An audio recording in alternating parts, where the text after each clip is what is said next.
তোমার জীবনের প্রতিটি সেকেন্ড একটা বিনিয়োগ। তুমি সেটা বুদ্ধিমানের মতন ব্যবহার করবে নাকি সেটা অপচয় করবে, সেটাই নির্ধারণ করবে তুমি 5 বছর পর কোথায় দাঁড়াবে। দিনে 24 ঘন্টা সবার জন্যই কিন্তু সমান, কিন্তু পার্থক্য হয় কে কিভাবে ব্যবহার করছে সেই সময়টাকে।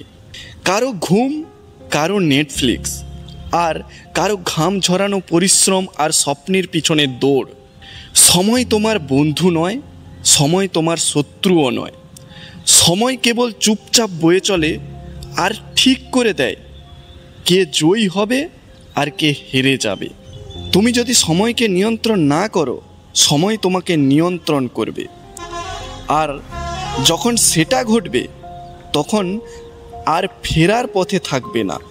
তাই জন্য আজকেই শুরু করো, আজকেই তোমার সময়ের মালিক তুমি নিজেই হও।